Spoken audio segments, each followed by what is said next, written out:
Louvado seja o nome do Senhor, estamos de volta e vamos agora conversar com o nosso amigo, o pastor, o Fabrício Moura, o pastor que está lá em Cuiabá, um homem de Deus que tem nos presenteado sempre, toda sexta-feira aqui, com a sua presença, trazendo um pouco daquilo que Deus tem colocado no coração dele, um pouco dos ensinamentos que Deus tem dado a este homem abençoado por Deus. Quero agora chamar esse amigo para que nós possamos conversar, possamos aqui trocar uma ideia. Pastor Fabrício, bom dia. Bom dia, amado apóstolo Paulo. Bom dia a toda a audiência da Rede Super MS. Uma honra estar com vocês aqui na graça do nosso Senhor. A honra é nossa, sempre o Senhor está presente aqui, podendo acrescentar sempre coisas boas aqui ao nosso espírito. Eu tenho certeza que Deus há de se manifestar também no dia de hoje. Pastor Fabrício, semana passada nós falamos sobre a vinda de Cristo, né? A primeira, né? E a segunda, a volta, né? A primeira e a segunda volta de Cristo. Nós até falamos entramos no assunto e paramos ali naquele período em que Jesus vem sobre as nuvens, né? E que ele será visto por todos, né? E a igreja aí será arrebatada e levada aos céus para que venha participar da boda do Cordeiro e também participar ali do tribunal de Cristo e voltar. Eu gostaria que o senhor continuasse esse assunto conosco. Eu creio que é um assunto que as pessoas elas querem muito se aprofundarem, aprenderem muito. E eu deixo a palavra contigo aí para que o senhor venha nos abençoar com todo aquele conhecimento que Deus te deu. Amém, apóstolo. Que bênção. É verdade. As pessoas se interessam muito por ele. As pessoas têm fome de conhecer um pouco mais a respeito da vinda de Jesus. A promessa da vinda dele é tratada por todos os apóstolos, até mesmo pelos profetas do Antigo Testamento, a maioria deles, sejam os profetas maiores, sejam os profetas menores, todos profetizaram o grande e glorioso dia do Senhor, o dia da sua vinda. E nós sabemos que é uma data, ou talvez o evento mais importante que nós temos aqui próximo, né? É o próximo evento mais importante, sem dúvidas, é a vinda do Messias. Nós sabemos que teremos outros eventos importantes depois, mas o próximo, sem sombra de dúvida, apoteótico, é a vinda de Jesus. E as pessoas, a maior dúvida que elas têm, nós sanamos essas dúvidas, algumas delas na semana passada, explicando, né, as duas fases da vinda. Para algumas pessoas, isso será no começo da grande tribulação, para outras pessoas será no meio da grande tribulação, ou seja, durante, e outras pessoas acreditam que é no final da grande tribulação. Mas todos sabem que haverá a segunda vinda e que haverá um arrebatamento. Só divergem quando será, né? Na sua E nós opinião, na sabemos sua, que, na sua sim, opinião, assim, segundo aquilo que o senhor tem estudado, o senhor acha que vai ser no meio, vai passar por toda a tribulação, o senhor acha que vai ser no início? Qual que é a sua opinião a respeito disso? apóstolo, nos meus estudos eu encontrei base bíblica para as três visões, Ah, tanto tá. para o início, para o meio, quanto para o fim. Quando nós vamos buscar a base bíblica, nós encontramos base que dá para os três. Não houve uma clareza tão grande em relação a esse tempo. Eu acredito que ele virá no início, antes da grande tribulação. Antes. A Dentro dos igreja não três, passará. dentro dos primeiros 3 anos e meio? Eu acredito até que ela nem passa pelos 3 primeiros anos e meio. Entendi. Então, antes dos 7 anos de tribulação, que provavelmente será Base isso, bíblica, é, a base bíblica para os dois, para os três. entendi. A igreja seria preservada antes, seria arrebatada Sim, antes. Tem algumas sim. pessoas que Na minha visão, acreditam, sim. tem algumas pessoas, né, pastor, que acreditam que a igreja vai provar daquele primeiro momento do anticristo, né, quando ele vem Sim, com aquela solução mundial, né, com toda sim. aquela situação. E aí, antes de começar mesmo a ele se rebelar, ou seja, se revelar, né? E mostrar Sim, quem ele é, a igreja seria tirada. Tem pessoas que acreditam assim, né? Chega a entrar sim, no momento, mas chega naquele princípio, aquele momento de paz, né? E depois sim, aí a igreja exatamente. vê. Aí porque alguns falam com base em Noé, né? Uns vão estar casando, Uhum. dando de casamento, aquela coisa toda. Vai estar num período não muito ruim, vai estar um período normal, onde as pessoas, alguns dizem, né, que as pessoas vão se perder no conforto, na paz, naquele período de sossego, né? E de repente, com um piscar de olhos, Jesus volta e leva a sua igreja e aí ele se revela o anticristo. Alguns também entendem assim, né? Sim, perfeitamente. Tanto que há uma discussão muito grande entre os teólogos em relação a esse momento da vinda dele, se vai ser antes, durante ou depois. Eu costumo dizer que é só um detalhe. O que nós temos que estar preparados é para a vinda dele. Tanto Exatamente. que Jesus Cristo mesmo disse, e o apóstolo Pedro disse, e o apóstolo Paulo também afirmou que aqueles que estão preparados para a vinda dele não serão pegos de surpresa. Aham. Então, veja que o apóstolo Paulo até em Tessalonicenses fala isso, né? Mas vocês são como aqueles que dormem. Então, vocês não serão pegos de surpresa, porque vocês já estão preparados. Na verdade, a vida, seja no início, durante ou depois, só vai pegar os que casam, se dão a casamento, os que estão, como nos dias de Noé. Aquelas pessoas, porque aquela paz que está sendo dita ali por Jesus, está sendo dita ali pelos apóstolos, é uma paz em relação ao mundo, não em relação à igreja. A igreja vai estar sofrendo já o princípio das dores. É Aham. muito importante nós entendermos isso. Por mais que a igreja não enfrente a grande tribulação, para aqueles que acreditam que ela não passe pela grande tribulação como eu, ela tem que entender que ela vai enfrentar os princípios das dores. O princípio das dores é marcado, apóstolo, por alguns eventos que nós não podemos ignorar, porque eles afetam diretamente a igreja. Eles trazem uma falsa sensação de paz para os que estão no mundo, mas afeta o corpo de Cristo porque é um pensamento anticristo, é uma ideologia anticristo, leis anticristo. Olha só, nós podemos enumerar pelo que está escrito em Mateus 24, quando Jesus é o sermão profético, ele já começa a falar no versículo 4 a seguir sobre o princípio das dores. Ele fala do versículo 4 até o versículo 9 sobre o princípio das dores. Isso não é muito pregado, apóstolo. Muitas vezes os próprios pastores, teólogos, têm deixado de ensinar o princípio das dores. É um sofrimento que a igreja vai passar. A Uhum. igreja pode não passar pela dor, que é a grande tribulação, mas ela vai passar pelo princípio das dores. Jesus afirma isso. Olha só o que ele diz. Ele diz que haverá muitos que virão em nome dele dizendo ser o Cristo, mas que nós não deveríamos ser enganados, porque não era. Ou seja, então é um tempo de engano, onde surgirão falsos messias, mas não só isso. Haverá guerras e rumores de guerras. Todo mundo sabe disso. Nação contra nação. Reino contra reino. Olha mais que Jesus disse: fomes, terremotos em vários lugares. Ele disse que os servos do Senhor, os santos, serão atribulados. Não somente isso, ele disse também que serão mortos. Tudo isso não é nem a grande tribulação, é o princípio das dores. Ele diz assim: sereis atribulados e vos matarão. Olha só o que ele diz no 24, versículo 10. Nesse tempo, muitos hão de se escandalizar. Então, olha só, muitos serão escandalizados, está aí na tela. E trair-se-ão uns aos outros, e uns aos outros se odiarão. Esse versículo, ele é importantíssimo para o nosso entendimento. Escandalizar é a mesma palavra de ofensa. Muitos serão ofendidos.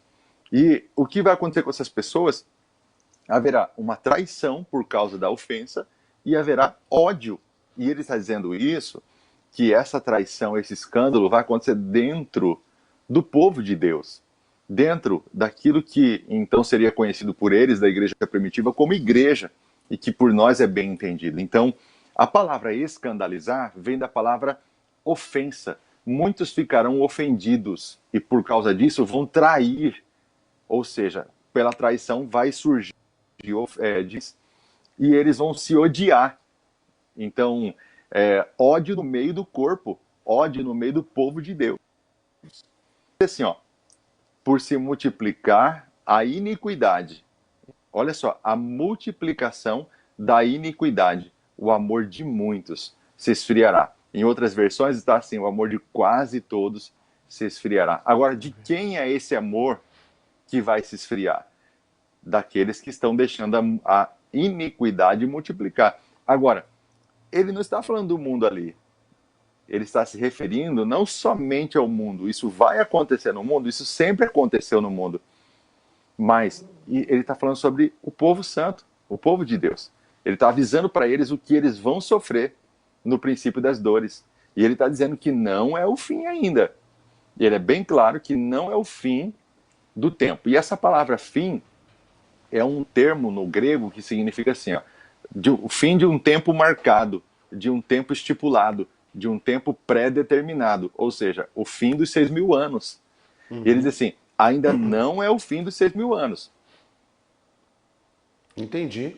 Pode continuar, Viu, pastor, apóstolo? entendi.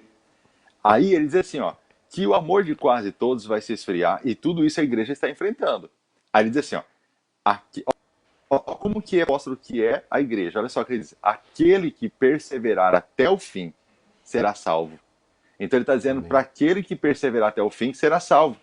E olha só como que é para a igreja, outra prova, está dizendo assim, ó, e será pregado o evangelho do reino até os confins, para quê? Para testemunho das nações. Então, olha lá, está dizendo assim, será pregado em todo o mundo, em testemunho a todas as nações, então virá o fim. E é o evangelho, qual o evangelho? O evangelho do reino. O evangelho do reino é uma revelação muito poderosa para nós, principalmente nos últimos dias, porque nós entendemos que na Bíblia há dois tipos de evangelho, o evangelho da graça e o evangelho do reino. E muitas vezes se prega muito sobre o evangelho da graça, que é a salvação. E se esquece de pregar o evangelho do reino, que é o quê? O reino milenar. Cristo voltará. Quando você prega a graça, você prega a salvação. Quando você prega o evangelho do reino, você prega a segunda vinda de Jesus. Você prega o reino que ele vai estipular aqui na terra. E aí termina como? Aí termina dizendo assim, então virá o fim. Termina no versículo 14 ali, já a sequência é, então virá o fim. Olha lá, então virá o fim. O fim do quê? Dos 6.000 anos. Então vai vir o fim. Que? A grande tribulação. Como eu sei disso? Do versículo a seguir já vai começar a mostrar que como vai ser a grande tribulação, como será a grande tribulação. E aí eu já acredito que a igreja vai ser preservada através do arrebatamento, aquilo que nós conhecemos como harpazo, ou harpazô, ao soar da trombeta, da última trombeta, a igreja será preservada dessa grande tribulação. Mas a igreja está enfrentando o princípio das dores. Nós podemos ver os efeitos das dores de parto, do princípio das dores de parto, no corpo de Cristo de uma forma muito clara. Os escândalos, as ofensas, os ódios, as divisões, a transgressão da lei, porque é isso que por se multiplicar a iniquidade, multiplicação de iniquidade é a transgressão da lei, é a transgressão da vontade de Deus. Iniquidade é um passo em direção ao pecado, é o rompimento do limite, é o rompimento das barreiras, é o tudo pode. Quer dizer, não há lei. É isso que é iniquidade, não há lei. Então, quando você vê uma lei, a lei estipula um limite, a lei estipula uma margem. Então, o apóstolo Paulo diz, não remova os limites antigos. Então, é a remoção, é o removimento desses limites. Limites que nós podemos aplicar na nossa vida hoje. É um homem querendo ficar grávido, mulher querendo engravidar, querendo ser homem, estão cada vez mais rompendo os limites lá no mundo, e não só no mundo, cada vez mais estão rompendo os limites até mesmo dentro da igreja. Então, o que se prega é muito o evangelho da graça, O evangelho da graça, tudo pode, você já está salvo, está curado. E a impressão que dá é que acabou a lei. E não acabou a lei. Jesus disse, passará o céu e a terra, mas essa lei não vai passar. Então, Jesus não veio para Pastor abolir, Fabrício, veio para cumprir. Pastor Sim, Fabrício, apóstolo. a semana que vem nós vamos falar sobre o Evangelho da Graça e o Evangelho do Reino. Você topa? Fantástico. É um desafio Por- poderoso. Porque a gente vê na Bíblia que Jesus, ele trouxe a graça, pregou a graça, mas o que ele mais pregou foi o Evangelho do Reino, né? Com certeza. 90%, 99% das vezes ele pregou o evangelho do reino. O apóstolo Paulo, o apóstolo Pedro, Tiago, João, o apóstolo do reino foi o tema central deles o tempo todo. E esse daí Eles deve ser não o se nosso. desvinculavam disso. E pelo que eu estou vendo aí, pela profecia de Mateus 24, Deus está levantando pessoas. Existem várias pessoas que pregam o evangelho do reino, né? Esse Sim, evangelho do reino, ele tem que ser propagado, ele tem que ser pregado, não desprezando o evangelho da graça, mas dando a ênfase que Jesus deu nesse evangelho. Por quê? Porque ele se remete à eternidade. Pelo que o senhor está falando aí, exatamente. né, ele aponta para a eternidade. Ele aponta não só para o reino milenar, mas ele aponta também para o reino eterno, né? Onde nós estaremos ali com Deus, vivendo ali com Jesus Cristo por toda a eternidade no reino dele. Sim, porque a graça aponta para nós sermos livrados da ira de Deus. O evangelho Entende? do reino aponta para o governo dele. Então, em um Cristo que quando abre os seus lábios, sai uma espada da sua boca para ferir as nações. Ele vai dar um sopro, e o sopro da sua boca vai destruir o anticristo.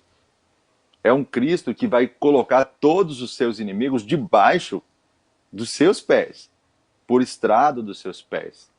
Nós gostamos de cantar a primeira parte de Filipenses, que diz que ele se humilhou, que ele se esvaziou de si mesmo, tomou a forma de homem, morreu a morte, morte de cruz, mas nos esquecemos de contar o restante do versículo, o restante do contexto, que diz que Deus deu a ele um nome que está acima de todo nome, para que sujeitasse, tanto no céu, na terra e debaixo da terra, todos, todos, e que até que todos os inimigos sejam colocados debaixo dos seus.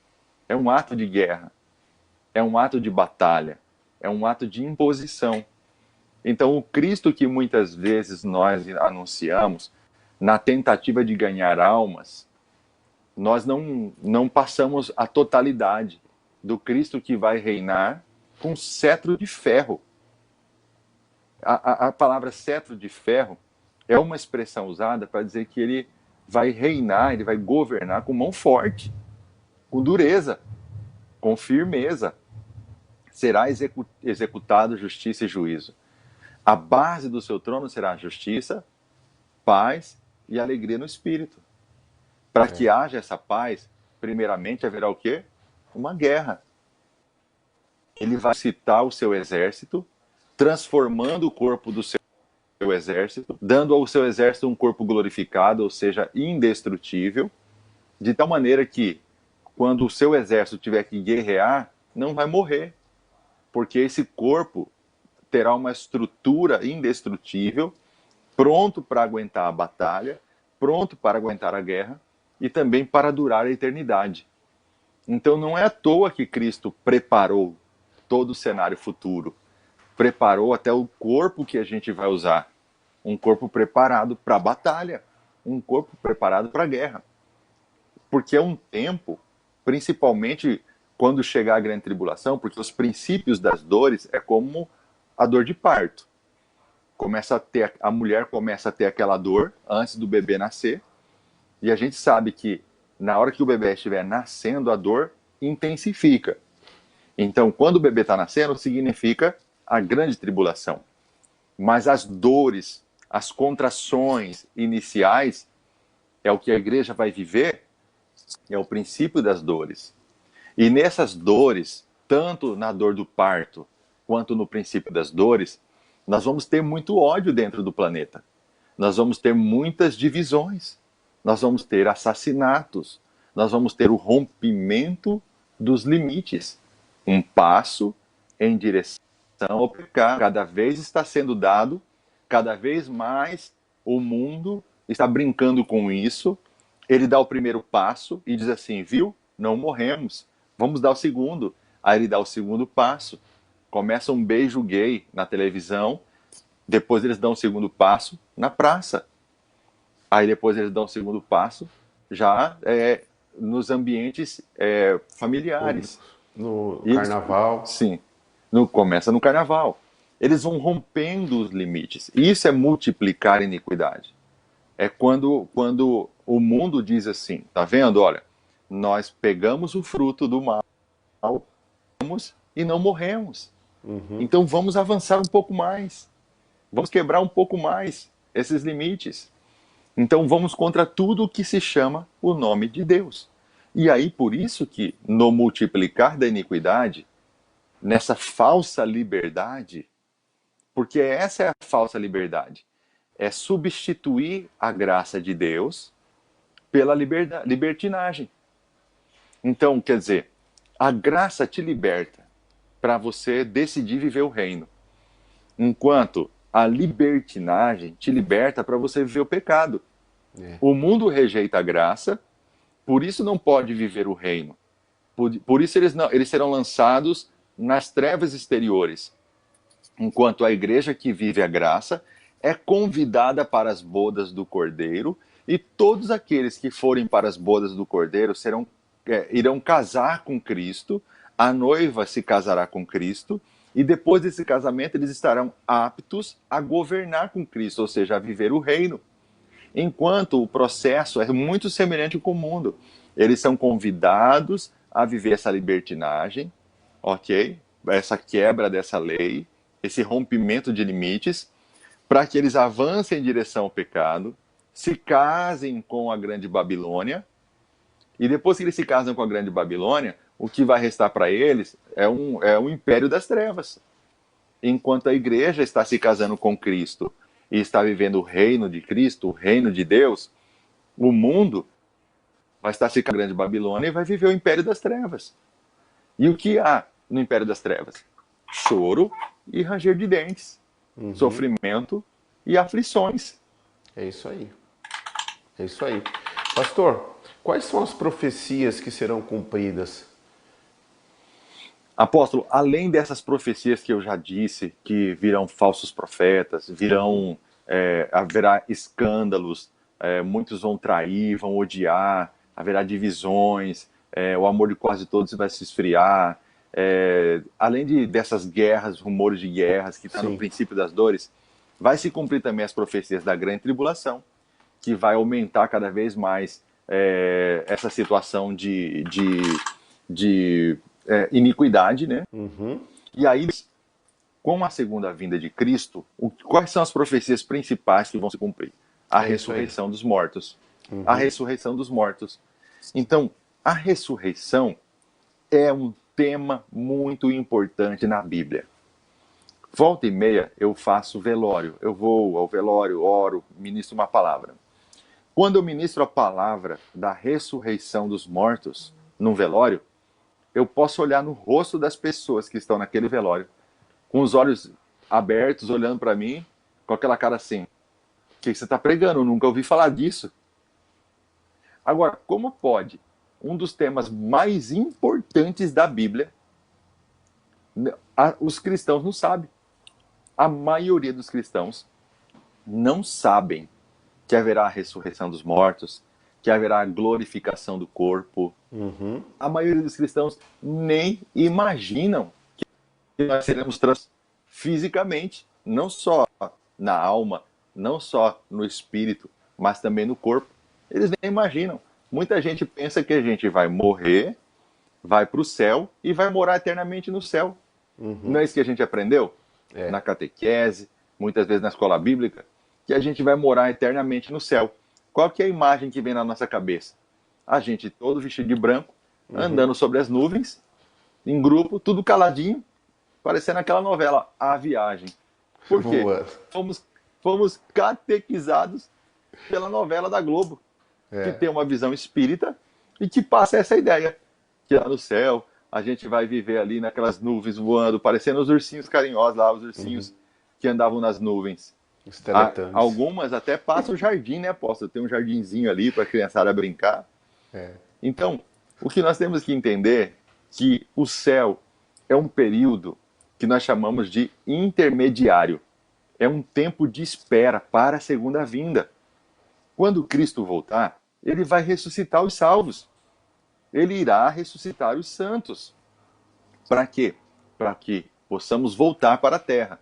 Desta vez, com o corpo glorificado, com um corpo perfeito, um corpo sem pecado, um corpo sem doença, onde não haverá mais preocupações como nós temos hoje, onde ele vai enxugar dos nossos olhos todas as lágrimas. Então não haverá mais tristeza, não haverá mais dor, porque é um corpo perfeito. Um corpo até melhor do que o de Adão e Eva antes da queda. E essa esperança que os apóstolos e que Cristo pregava. Jesus dizia, quem crê em mim, ainda que morra, viverá. E muitas vezes a gente não entende que promessa é essa.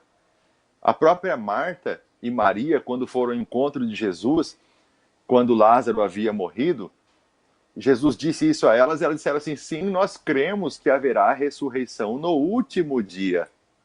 Lembra que em Mateus 24 Jesus diz, o fim? Quem que vai ressuscitar primeiro? As pessoas que morreram com Cristo ou as pessoas que morreram sem Cristo? Quem vai morrer primeiro? Desculpa, quem vai ressuscitar primeiro? Quem vai ressuscitar primeiro serão as pessoas que morreram com Cristo. A primeira ressurreição. Nós teremos duas ressurreições. Isso. A ressurreição dos justos e a ressurreição dos injustos. A ressurreição dos justos será na segunda vinda de Cristo, para que nós possamos reinar com Cristo. No final do milênio. Quando ele vier sobre as nuvens. Quando ele vier sobre as nuvens, com poder e glória, né, que é a segunda vinda. Aqueles que estiverem vivos serão arrebatados e os que morreram com Cristo ressuscitarão. Ressuscitarão. E 1 Coríntios, capítulo 15, o apóstolo Paulo dá um show explicando exatamente isso, dizendo assim, eu não quero que vocês sejam ignorantes a respeito desse assunto. E a ignorância ali é a falta de conhecimento. Vocês lembram que eu ensinei vocês a respeito disso?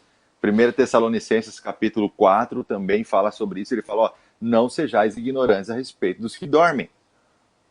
Então, dos que morreram. Então, o tempo todo, os apóstolos estão trazendo à baila esse assunto que Jesus sempre falou. E aí, o que acontece? Depois do milênio, depois de 1000 anos, ao se completarem os 1000 anos, se completa juntamente com eles, os 7000 anos de existência da humanidade na Terra.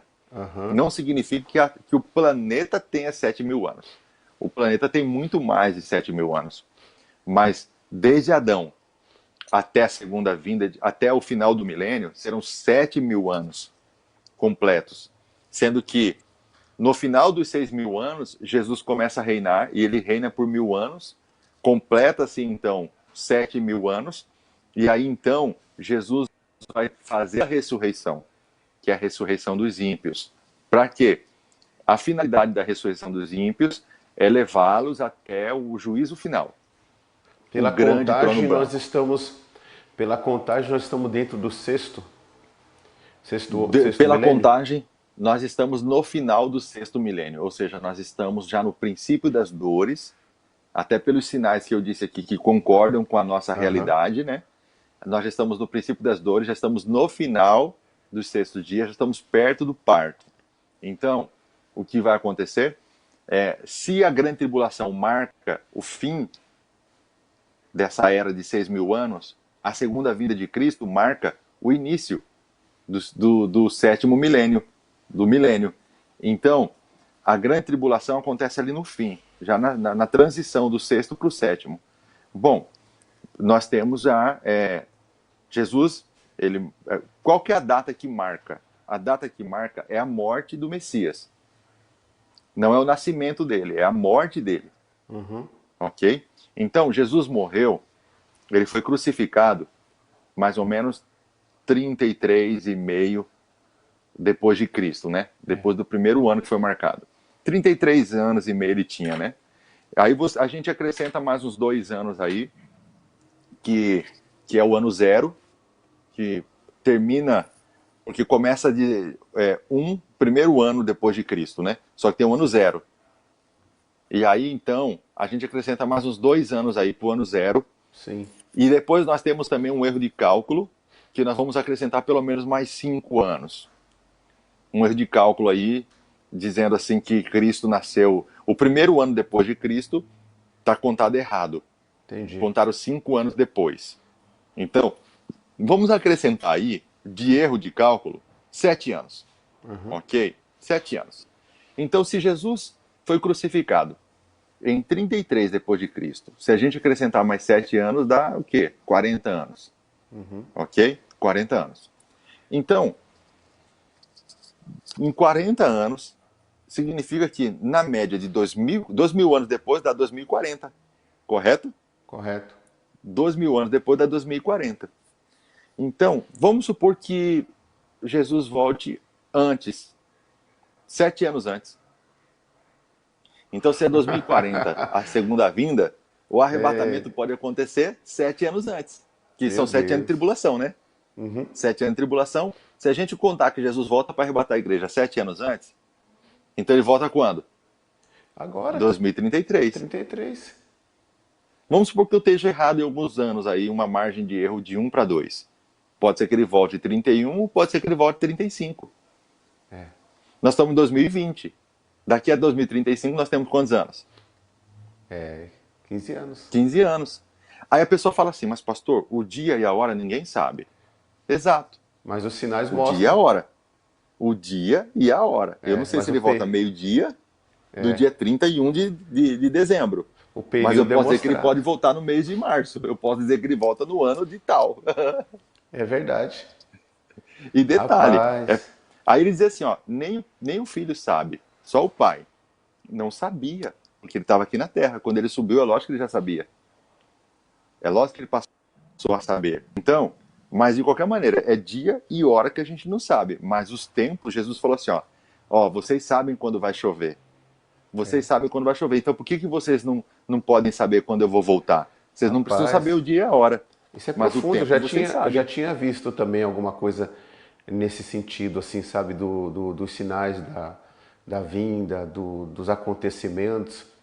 É como exatamente o período, o momento em que vem a chuva. Você começa a olhar e começa a falar, vai chover. Os antigos têm muito disso, né? Porque eles não tinham essa questão da meteorologia ainda, aquela coisa, mas eles já sabiam muito bem, dependendo de onde o vento estava vindo, que ia chover. E Exatamente. são sinais, Rapaz, depois do programa eu tenho um negócio para te contar aí que tem tudo a ver com o que você está falando. Eu não vou abrir aqui porque nem todo mundo tem estrutura para saber isso aí. Mas 2029 o negócio vai pegar, viu? Eu não duvido não, apóstolo, eu não duvido. Pode ter certeza que as pessoas... Porque o que aconteceu com Noé? Como que Deus sempre fez para poder marcar o tempo? Olha para o passado. Senhor, quando será a sua vinda? Jesus disse assim, olha para o passado. Como foi nos dias de Noé. Como foi nos dias de Ló. Entendeu? Então ele sempre cita o passado para mostrar que é um ciclo repetitivo, né? Está sempre repetindo. Olha só Noé. Noé avisou que ia chover quando não havia chuva. A igreja está avisando que vai ter um arrebatamento quando o mundo não acredita em arrebatamento, porque não existe. Exatamente. Né? O máximo que eles acreditam é em OVNIs abduzindo as pessoas. Né? Então, olha só. Quando Noé terminou de construir a arca, ele terminou. Quando ele terminou, já foi um grande sinal de que estava chegando o dia, não é verdade? Então a igreja vai terminar de pregar o evangelho no mundo todo. O evangelho do reino. Quando ela terminar de pregar o evangelho no mundo todo, já é um sinal que vai chover. Ou seja, onde Jesus Cristo, virá. Onde Cristo não foi anunciado ainda, pastor, quer dizer, Exatamente. as coisas estão acontecendo só porque não quer ver mesmo. Exatamente. E detalhe, apóstolo, o evangelho do reino é o quê? O evangelho do reino nós temos que ele não é só anunciar Cristo, ele é anunciar o quê? Que virá um rei, que Jesus é rei. Aham. Esse é o evangelho do reino. Então, se eu ver um rei, está vindo um reino, um governo. Então, muitas vezes, o cara não precisa aceitar Jesus. Ele só precisa saber que tem um reino. E eu vou dizer, os ateus sabem, os ímpios sabem. Exatamente. É, exatamente. Eles até fazem piada. É. Ah, diz que Jesus vai voltar, que vai implantar um reino aqui na Terra. Então, olha só, quando a arca terminou, Deus avisou Noé que era para Noé entrar. Deus avisou Noé que era para ele entrar na arca 7 dias depois que faleceu um parente de Noé, um ancestral de Noé. O senhor sabe qual foi o homem que mais viveu na Terra, né? Aham. Matusalém, não é? É, Matusalém, nosso amigo aqui. Matusalém, exatamente. Lembra dele? Lembro. Josias, né? É. Uhum. Matusalém, ele morre. 7 dias depois, a arca fecha a porta. O que acontece quando Matusalém morre? Matusalém, o nome dele significa quando virá. Porque o nome Met é morte em hebraico. Salém é ele virá, que é mesmo de Jerusalém. Rei de Salém. Ele virá. Então, o que ele está dizendo? Quando ele morrer, ele virá. E o que ele virá? A chuva. Ele morreu, Noé já pegou a família e jogou na arca. E falou assim: vamos entrar, porque o sinal, o último sinal, aconteceu. Então vamos entrar. E aí, o que aconteceu? Veio a chuva e o povo tentou entrar e não tinha mais como. E a grande tribulação é também tida como uma grande inundação. Tem a analogia de uma grande inundação. Até diz lá, Jesus diz, né, que haverá uma grande inundação. O profeta Daniel diz a mesma coisa, haverá uma grande inundação. Essa inundação que vai acontecer na grande tribulação não quer dizer exatamente água, apesar de haver maremotos, tsunamis, mas quer dizer também um exército que vai se Pastor levantar Fabrício, no planeta para perseguir. quantos, quantos anos viveu Matusalém? Se não me engano, foi 969. Eu não lembro exatamente de cabeça, mas se não me engano, foi 969. Foi o homem que mais viveu no planeta. É, exatamente. Quase 1000 anos. Final de um milênio. Final de um Pegou aí? milênio. Final de um milênio. Ele Exatamente. virá. Ele virá no final de um milênio. Exatamente. E Jesus falou que aquilo que o Daniel falou, o profeta, estava certo. Olha só o que aconteceu com o Daniel. Daniel profetizou o quê? O retorno de Israel para a Terra Prometida, não é verdade? Uhum. Tanto que o rei Dario liberou para eles voltarem. Aí teve a construção do templo. O templo era para ter sido construído em tanto tempo, não foi. O templo acabou sendo construído, demorou demais. Aí que veio Neemias, foi lá e terminou, junto com Esdras. Terminaram assim, em tão pouco tempo, né, a construção do templo, que já tinha 52 anos que o templo demorou para ser construído e não era construído. Só no final de uma semana que o templo foi construído, ou seja, foi construído só depois de 50 anos, quase 70 anos depois que eles voltaram à partida. Então, olha só, olha a semelhança. O anticristo, que foi o anticristo deles naquela época, foi um dos generais de Alexandre o Grande, ok? Antíoco Epifânio. Ele foi, depois que o templo estava construído, ele foi e profanou o templo, né? O anticristo vai fazer a mesma coisa. Então preste atenção no paralelo, apóstolo. Olha só, Israel voltou, o povo judeu voltou para Israel em 1948. Em 1952 oficializou. Mas Jerusalém só foi reconquistada em 1967, na Guerra dos 6 Dias. Uhum. Jesus fala da parábola da figueira, que vai ser restaurada. E quando será restaurada a figueira, que significa Israel, a figueira que havia sido amaldiçoada por ele mesmo, por fruto, e não achou, ele amaldiçoou. Aí ele diz que, ao cheiro das águas, essa figueira vai brotar de novo. E como planta nova, florescerá. E fala que os seus ramos se rejuvenescerão. e voltarão a dar frutos. Então, olha só, a parábola da figueira diz que quando completar a geração da restauração da figueira é que Cristo voltaria. Qual que é o grande cálculo que eles fizeram? De 1952 vezes 70 anos, ou seja, mais 70 anos, que é uma geração segundo o Salmo. Então, 1952 mais 70 anos, eles calcularam, no final de 70 anos Jesus volta, 2019.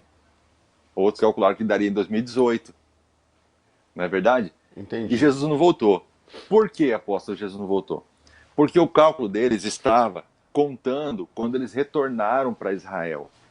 Mas veja, o cálculo sempre foi em cima da Jerusalém. Está escrito lá claramente. Quando será edificada a cidade e suas circunvalações. Então, quer dizer, é quando a cidade for restaurada é que vai estar concluindo o período de 70 anos. Então, veja bem, Jerusalém foi conquistada em 1967, na Guerra dos 6 Dias. Eles voltaram para a terra de Israel, mas Jerusalém ainda estava no comando do povo daquela região. Então, 1967, Jerusalém, apenas uma parte de Jerusalém, né? Apenas uma parte, não importa, mas Jerusalém foi reconquistada. Então, Matusalém foi reconquistada. Agora pare e pense comigo. 1967 mais 70 anos vai dar quando? 67, 77, 87, 97, 2007, 2017, 2027, 2037. Meu Deus. Você percebeu aí? 2037. 2037. Desde que Jerusalém foi reconquistada, mais 70 dá 2037. Que era o que a gente estava falando agora há pouco sobre a volta. Que era o que a gente estava falando exatamente daqui a pouco. Então, todos os cálculos que a gente fizer em cima de profecias, vai dar nisso. Agora, nós também não somos frenéticos em ficar calculando que dia que Jesus vai voltar. É muito bom a gente deixar claramente para a audiência isso, tá? Que nós não somos numerólatras, mas também nós não vamos ignorar os sinais dos tempos pré-determinados. Nós também não vamos aqui fechar os olhos como muitos fazem. Qual que é o problema? Eu lembrei daquilo que o senhor falou lá em casa comigo, quando o senhor estava aqui em Campo Grande. Sim. Sobre Benjamim, lembra? Lembro. Tem tudo a ver, rapaz. Exatamente. Benjamim é a última tribo, a tribo do apóstolo Paulo, a tribo que vai chegar por último na presença de José, que é um tipo de Cristo, né? Então, assim, tem tudo a ver. E o que vai acontecer? Qual que é a profecia que Jerusalém voltaria a ser reconstruída? 70 anos de cativeiro babilônico. Não é verdade? É verdade. Olha o número 70 aí. De novo. De novo. De novo. De novo. Então, as profecias, igual o senhor perguntou, quais são as profecias que serão cumpridas na segunda vinda? São tantas e são tão poderosas. Algumas já se cumpriram, outras estão se cumprindo. E as pessoas não ouvem isso nas igrejas, apóstolo. E quando vê a gente falando, algumas até se escandalizam. Mas a gente tem que se importar com isso, não tem que pegar a palavra. Ah, não, tem que pregar o evangelho do reino. Exatamente, o evangelho do reino tem que voltar a ser pregado. A gente gosta do evangelho da graça, nós amamos o evangelho da graça, nós já somos livres da ira, já aceitamos a Jesus. Claro. Mas não para por aí, verdade. Tem que dar sequência. Eu sempre falo que nós somos salvos para as boas obras que Cristo ele preparou para que andássemos nela. E essas boas obras têm a ver com o reino, tem a ver com o evangelho do reino. Quer dizer, para que eu sou salvo? Para andar segundo aquilo que é o propósito de Cristo, propósito de Deus, propósito do reino de Deus na minha vida, na sua vida. Exatamente. E quem vai reinar, apóstolo, é muito importante. Tem gente, uma vez eu falei isso, uma pessoa meio que quis ridicularizar. Eu não ligo mais para quem quer me ridicularizar. Antes eu me importava, hoje não. Olha só, a vida da igreja, a vida da igreja. Jesus disse, quem não comer do meu pão, ou do meu corpo, da minha carne, e não beber do meu sangue, não vai herdar o reino. Então a gente tem que pegar esses textos e ler de forma literal, Sim, e parar com esse negócio de ler as coisas de forma simbólica. É verdade. Quando tem símbolo, a gente respeita. Quando não tem símbolo, e Jesus está falando literalmente, se Jesus não quisesse dizer isso, ele não diria. Ele diria de outra forma. Ele diria que era Falaria uma parábola. exatamente. Não é verdade, apóstolo? É, Ele disse: quem não comer da minha carne, não beber do meu sangue, não pode, de maneira nenhuma, herdar o reino. Então, olha só. As pessoas que aceitam Jesus, estão na graça, mas não desceram as águas, quem não for batizado não pode herdar o reino de Deus. Aí a pessoa fala que eu estou falando uma heresia. Então me explique, como que o apóstolo, como que Jesus batizava, ou melhor, Jesus batizou e a gente nem os sabe quem ele discípulos. batizou. É. Os discípulos batizavam, João Batista batizava, mas como é que eles batizavam? João Batista, arrependei-vos, porque é Porque chegada a graça. Não, O reino. o reino. Não tem como entrar no reino sem descer as águas, E sem arrependimento não tem ok? nem graça e nem reino. Nem reino. E o que, que Jesus disse para Nicodemos? Se você não nascer de novo da água É. e do Espírito, você não pode entrar. Não E nem pode, está ver. impossibilitado. E nem ver. Nem ver e nem entrar. Sim. Agora, o que o ladrão da cruz falou para Jesus? Mestre, lembra-te de mim quando entrares no teu reino. Reino. E o Jesus respondeu o que para ele? Ainda hoje estarás comigo no paraíso. Não no reino. Ele não foi Exatamente. batizado? É. Então, entrar no paraíso, pela graça. Mas para entrar no reino, batizado. Não só isso, apóstolo. Ser batizado no Espírito Santo, participar da Santa Ceia do Senhor, ok? São requisitos importantíssimos que geram créditos, ok? Eu, no meu tempo de seminário, a gente ficava irritado com o Marco Feliciano dizendo assim: se eu tenho crédito contigo. Mas, de certa forma, eu sei que na analogia dele não é muito legal, mas, de certa forma, é verdade. Jesus disse que nós temos que juntar tesouros. Tesouros nos céus. Então, se juntar tesouros é crédito, porque que eu saiba não é dívida, não é débito. Débito é quem enterrou talento. A Até o que própria não tem vai ser tomado. a gente vê, né, o Senhor falando, né, através da sua palavra no Velho Testamento, né? Pesado foste na balança e achado em falta, quer dizer, são duas medidas, a falta, né, e o crédito, quer dizer, se ele foi achado em falta, cadê os créditos daquele reino, daquele reinado? E ele Exatamente. perdeu, né? Ele perdeu por causa disso, porque ele foi achado em falta. E da maneira que a gente julga os nossos irmãos, nós seremos julgados. Na medida recalcada, sacudida e transbordante. Transbordante. É. O reino de Deus ele é tão justo que fala assim, aquele que planta pouco, colhe pouco, aquele que planta muito, colhe muito. Quer dizer, eu vejo isso aí como justiça. Justiça. Perfeito, apóstolo. Perfeita a sua fala. É justiça. Aí ele fala assim: quem tirar qualquer letra ou mudar qualquer uma dessas palavras do Apocalipse, será tirada uma parte da árvore da vida dele, da vida eterna. Uma parte? Como assim uma parte? É, Ou é ou não é, né? é Vai, verdade. Eu, porção. eu fico assim, quando a gente começa a falar sobre reino, né, a gente começa a observar assim que esse tipo de mensagem ele traz um despertar muito grande de Deus, pastor, para as nossas vidas, para que a gente continue, porque às vezes a pessoa fala assim, não, a minha visão é o reino, mas ele não sabe nem o que é o reino de fato, né? E Não quando eu sabe. fico olhando sobre o reino, assim, sobre essas coisas, eu fico cada vez mais motivado a servir a Deus. E eu fico olhando como o inimigo tem enganado pessoas, pessoas têm deixado as coisas de Deus de lado, têm tirado as mãos, né?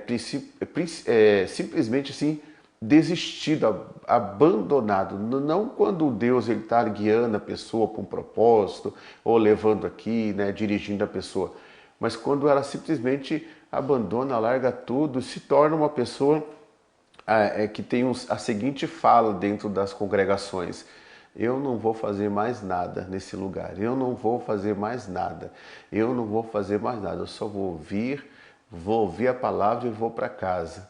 Essas pessoas estão perdendo muita bênção, hein, pastor? Estão perdendo muita bênção, estão bloqueando o destino delas e o chamado delas. Elas serão cobradas por isso. Isso demonstra que elas estão feridas. Isso Isso. demonstra uma ferida. Isso é um cumprimento do princípio das dores. O senhor Muitos serão falando aqui, a gente viu realmente escandalizados. isso, ofensas, né? Não A souber. pessoa não está orando, não pede cura a Deus, pede cura. Quem que não foi ferido? Eu já fui ferido no ministério, eu já Eu fui ferido na também. igreja muitas e muitas vezes. Muitas e muitas vezes. Se fosse motivo para parar, eu não estaria aqui hoje. É, Não é verdade, apóstolo? A gente não pode parar porque a gente foi ferido. sim. A gente tem que entender que nós temos que aprender a ter experiências com Deus através dessas feridas.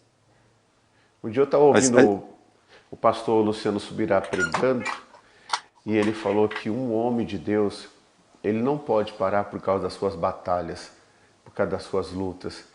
Ele pode parar quando ele vê que ele não está bem, que ele caiu. sim. Ele caiu. Aí sim ele vai, busca Deus, se coloca diante do Senhor, se humilha diante de Deus, aceita uma pessoa para cuidar dele, né?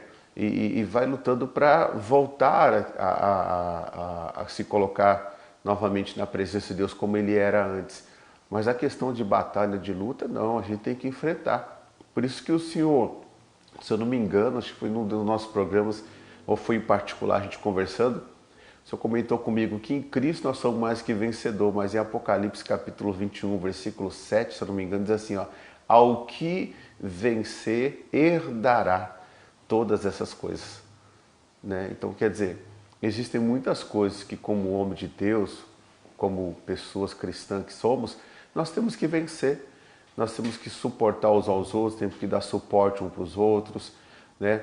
Nós temos que perdoar uns aos outros, né? Nós temos que, acima de tudo, guardar o nosso coração, porque dele procede as saídas da vida.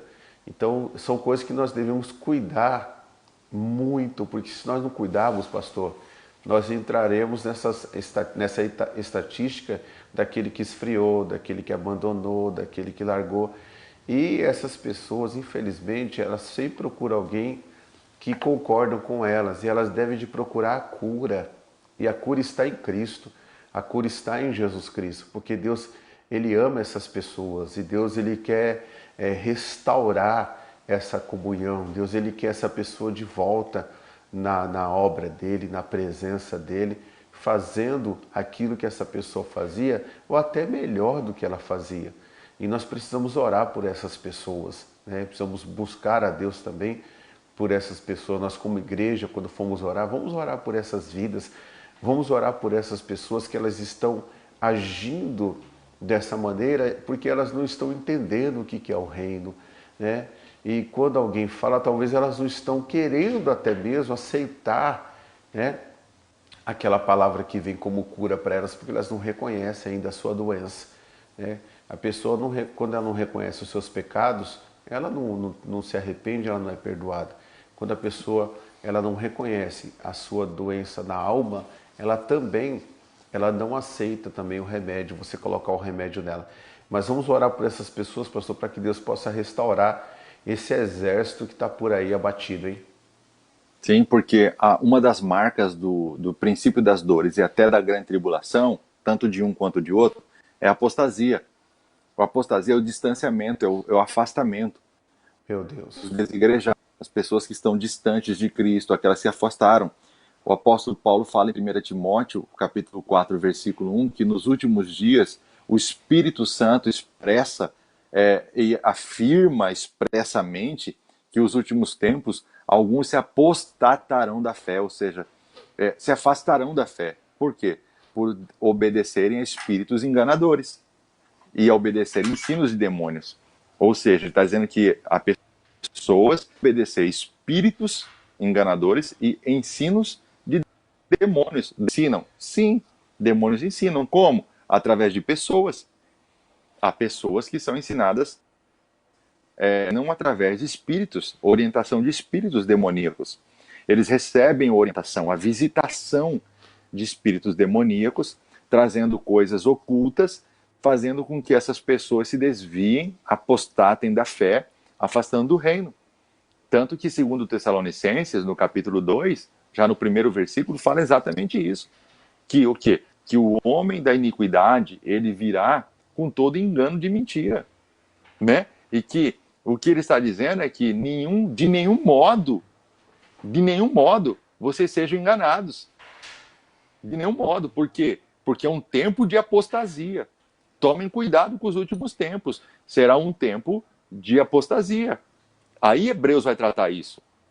Hebreus vai dizer que essas pessoas que se afastam do Deus vivo, essas pessoas, algumas delas que foram iluminadas, que experimentaram os poderes do mundo vindouro, elas foram tão profundas no ensinamento de demônios que não tem volta para elas, porque nem elas vão querer voltar.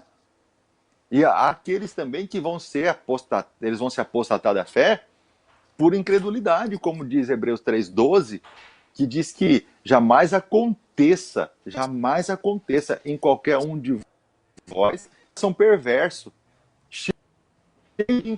porque dessa forma vocês vão se afastar do Deus vivo. Então, os alertas bíblicos estão em todos os lugares, porque foi o que Judas fez, através de uma ideologia que corrompeu o ensino de Cristo, jogando Jesus numa fogueira ali para poder ele tomar uma decisão de se levantar contra o Império Romano. Sendo que Jesus disse que ainda não era o tempo dele, que o reino dele não seria um governo igual um governo, era igual ao governo romano. Quando ele fala que o meu governo é desse mundo, está dizendo que é o governo dos céus vindo para a terra. Não é que é neste mundo, não é deste mundo. Deste. Ele vem do céu, que venha o teu reino. É que nem o reino dos céus, origem, né? Origem. E destino, exatamente. Somos nós. Exatamente, apóstolo, perfeitamente. Então, veja que Judas, ele levou consigo muita gente. Ele levou com ele muita gente. Tem gente que pensa, apóstolo, que foi só Judas que se desviou. Não. Nós vemos que o próprio Atos dos Apóstolos, no capítulo 5, no versículo 37, apóstolo, diz que Judas carregou com ele muita gente e que pereceu gente com ele. Está escrito lá no Atos 5:37. Ok? Olha lá, nos dias do alistamento levou muito povo após si, mas também esse pereceu, e todos que lhe deram ouvidos foram dispersos. Então esse cara aí, esse Judas aí que pereceu, ele levou muita gente com ele, esses ensinamentos que tiram os fundamentos, lança iniquidade, rompe os limites daquilo que realmente Deus quer. Então o que nós precisamos? Estar edificados na pedra viva, na pedra angular. Nós somos Muito pedras bom. vivas. Jesus é a pedra angular. Nós somos edificados no fundamento que é Cristo. E aqui, apóstolo, já sei que o nosso tempo está bem escasso aí, eu vou dizer para o senhor o seguinte: aquele texto que nós estudamos juntos aí na Igreja da Família, de 1 Coríntios capítulo 3, é um texto fantástico para as igrejas estudarem. Cada um tome cuidado como edifica, sobre o fundamento. O fundamento é Cristo. Ali haverá verdade. a edificação, tem uns de ouro, prata, pedra preciosa, outro madeira, feno e palha. Então, o que é o reino? É a edificação. Eu preguei aqui a forma como Deus ele trabalhou na vida de Pedro. Sim. E eu me recordei daquele momento que Jesus fala sobre a sua morte, a sua ressurreição. E o Pedro fala assim: não, Senhor, de maneira alguma te acontecerá isso. Cuida-te de ti mesmo, pense em si mesmo. E naquele momento Jesus fala assim, e a Bíblia fala assim, ó, e disse Jesus a Pedro: para trás de mim, Satanás, porque me serve de escândalo. Não compreende as coisas que são do alto, mas somente as que são dos homens. Quer dizer, o Senhor Jesus ali, ele não estava falando com Pedro, né? Ele está falando que a atitude de Pedro era uma atitude de um adversário do Evangelho, de um adversário da obra, de um adversário de um propósito, de um plano que Deus já havia estabelecido para cumprir através de Cristo, porque quando ele fala assim, só compreende as coisas que são dos homens e não as coisas que são do alto, ele está falando de Pedro, não está falando do diabo.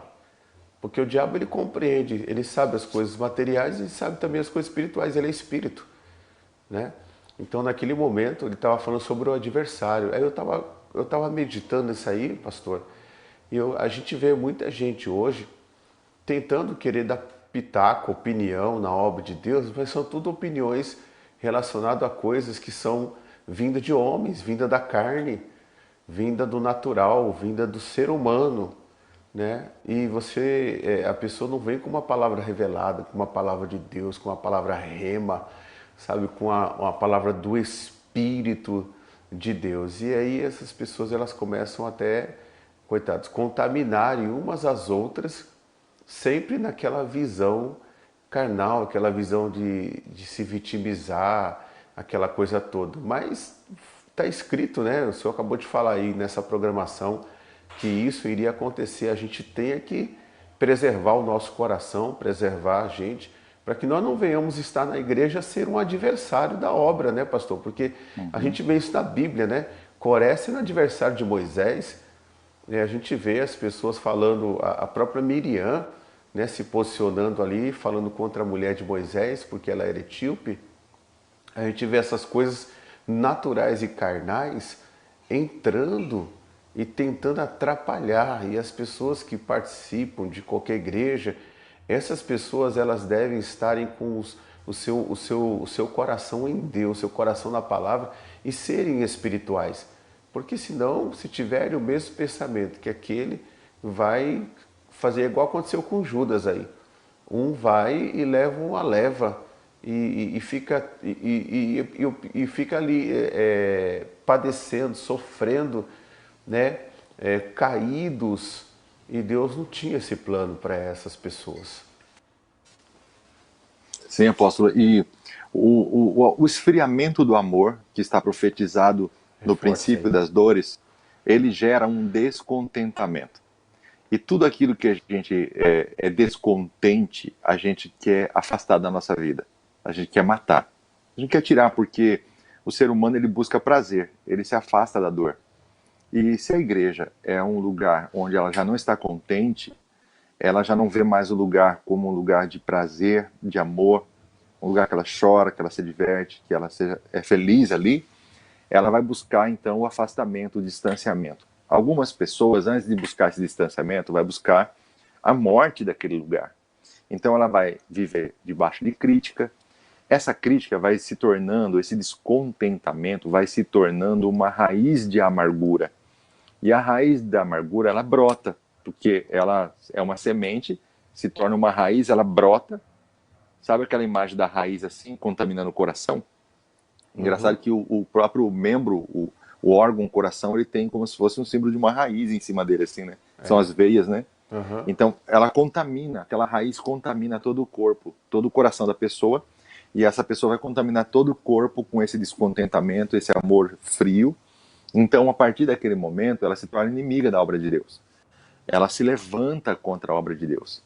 E aí, essas pessoas, muitas vezes, ela vai se encaixar lá em Mateus 13, ou Lucas 8, que fala sobre a parábola do semeador, que recebe a palavra do reino e o solo, né? Alguns caem em espinho, outros caem à beira do caminho, outro cai no meio da pedra. E interessante o da pedra é que quando cai sobre a pedra são aqueles que ouvem a palavra, recebem pela emoção, ou seja, recebem com alegria, recebem na alma, não receberam no espírito ainda, só no coração, só na emoção, é algo emocional.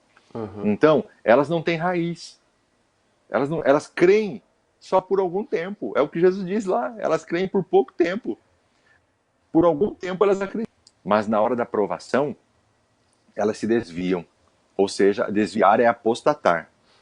Então, apostasia, tempos de apostasia, né? Poderia até ser o tema dessa mensagem aqui, tempos de apostasia, tempos em que as pessoas estão se desviando do amor, da fé, de Jesus, do corpo de Cristo, que é a igreja, da obediência, do temor, do tremor. elas estão se afastando do perdão. Elas preferem odiar do que perdoar. Perdoar é perder. É, Perdoar é perder. Elas querem ganhar. Elas não querem perder. Elas querem estar certas. Nem que tenha que custar a saúde da igreja. Pessoas egoístas. Se isso tiver que custar a paz e a saúde da igreja, não tem problema. Ela está certa. O importante é ela ter razão. E ela sabe que não tem razão. Precisa juntar pessoas que tenham as mesmas feridas que elas, para lamberem as feridas juntos e ter uma sensação, uma falsa sensação de que estão certas. Mas é a derrota do amor. É o fracasso do perdão. é É como isso, o, como isso tem ocorrido, infelizmente. Pastor, infelizmente nosso tempo aqui chegou ao fim. Foi um bate-papo muito gostoso. Aprendemos muito, compartilhamos muito sobre as coisas de Deus. Eu acredito que entre linhas aí, o Senhor Deus foi distribuindo os pães que Ele tinha para distribuir para cada pessoa, né? Gostaria que essa pessoa aproveitasse esses pães, que a pessoa aproveitasse esse banquete. Nós falamos sobre assuntos aqui e eu nem comentei nada com o Senhor em relação a coisas que a gente enfrenta, mas o Espírito Santo traz o Senhor como voz profética, como uma pessoa que está vindo aqui, até distribuindo, nos ajudando aqui, para que pessoas não venham cair e quem caiu, que venha se reerguer, venha se levantar e não permanecer da forma que está, porque é muito triste o fim daqueles que deixam o coração chegar a esfriar dessa forma aí. Eu gostaria que o senhor deixasse suas considerações finais, se o senhor tiver algum recado, algum anúncio, o senhor fique à vontade. A Rede Super aqui é do senhor. Amém. Eu agradeço, apóstolo, pelo carinho, pela oportunidade de mais uma vez estar aqui com todos vocês. Deixa o recado aí para a nossa audiência. Contribua aí para poder abençoar essa rede. Esse trabalho não pode parar. A palavra precisa ser anunciada, a palavra do reino. E a sua contribuição de R$ 100 vai abençoar demais a Rede Super. O pastor, o apóstolo vai colocar a conta aí. Eu quero pedir para vocês encarecidamente que façam isso. Quero anunciar também meus livros. Estou com 12 livros aí. Livro que fala sobre o fruto do Espírito, livro que fala dos dons espirituais, dons ministeriais, dons de serviço, livro que fala sobre como você vai prosperar, como você ter a mentalidade certa. São 12 livros em e-book, livros digitais, que é só mandar no seu WhatsApp, no seu e-mail, que você vai ler. Se você estiver interessado em receber esse livro, contato no meu WhatsApp, ou no meu Facebook, no meu Instagram, Fabrício Moura. Não se esqueça de se inscrever no meu canal do YouTube, Fabrício Moura, Evangelho do Reino. Vai ser uma bênção, tem muito conteúdo lá para vocês aprenderem, pegar, vai ser muito interessante. E eu quero que Deus abençoe a vida de cada um, derrame a sua graça e derrame também galardões sobre a sua vida. Que você venha reinar com Cristo, esse é o meu desejo. Olha aí. Pastor, Deus abençoe e tá ligado, como diz os amigos aí, né? Aqui na Tá terra e tá ligado? ligado. E tá ligado dos céus. Obrigado, Deus abençoe pela sua participação. Um abração para toda a família, para o seu ministério, que você prospere bastante, em nome de Jesus. Louvado seja o nome do Senhor, vem aqui comigo agora, nós vamos fazer uma oração, vamos buscar Deus em oração, vamos falar com Deus. Deus ele vai se revelar ao nosso coração, também através da oração. Deus vai agir agora, tá bom? Você viu ali muito forte ele falando sobre o evangelho da graça tem que ser pregado, mas o evangelho do reino tem que ser pregado também. E a união de ambos vai estar nos preparando para a eternidade com Cristo. E nós não vamos chegar lá, né, em falta, mas vamos chegar lá vivendo ali a presença de Deus e vai ser muito, muito, muito bom, tá certo? Vamos orar então? É momento de oração. Pai, em nome do Senhor Jesus, nós aqui entramos diante de Ti em oração. Pai, eu peço a Tua bênção sobre a vida do pastor Fabrício Moura, sua família, seu ministério. Eu peço, Deus, a Tua bênção sobre a Rede Super, sobre a igreja, sobre os membros, pastores, obreiros, sobre essa família, meu Deus, que o Senhor está nos dando através dessa rede de televisão, sobre essa família que o Senhor está nos dando, meu Deus, através, meu Pai, dessas programações. Eu acredito, meu Deus, que o Senhor está distribuindo pães meu Deus, para esse povo, para que esse povo venha ser cada vez mais abençoado. Meu Deus, e todo mal seja quebrado, desfeito, paralisado. Eu profetizo sobre a vida de cada uma dessas pessoas a bênção de Deus. Muito obrigado, amém e graças a Deus. Amém. Eu fico por aqui, que Deus te abençoe, tá bom? O pastor Fabrício falou, eu ratifico. Ajude a gente na obra de Deus, envie uma oferta na conta do Bradesco, a cooperativa Sicredi, até nesse domingo, faça uma transferência aí e abençoe essa obra em nome do Senhor Jesus, tá bom? Domingo às 9 e também às 19 horas aqui na Igreja Evangélica da Família. Vem para cá, vem fazer parte dessa família você também.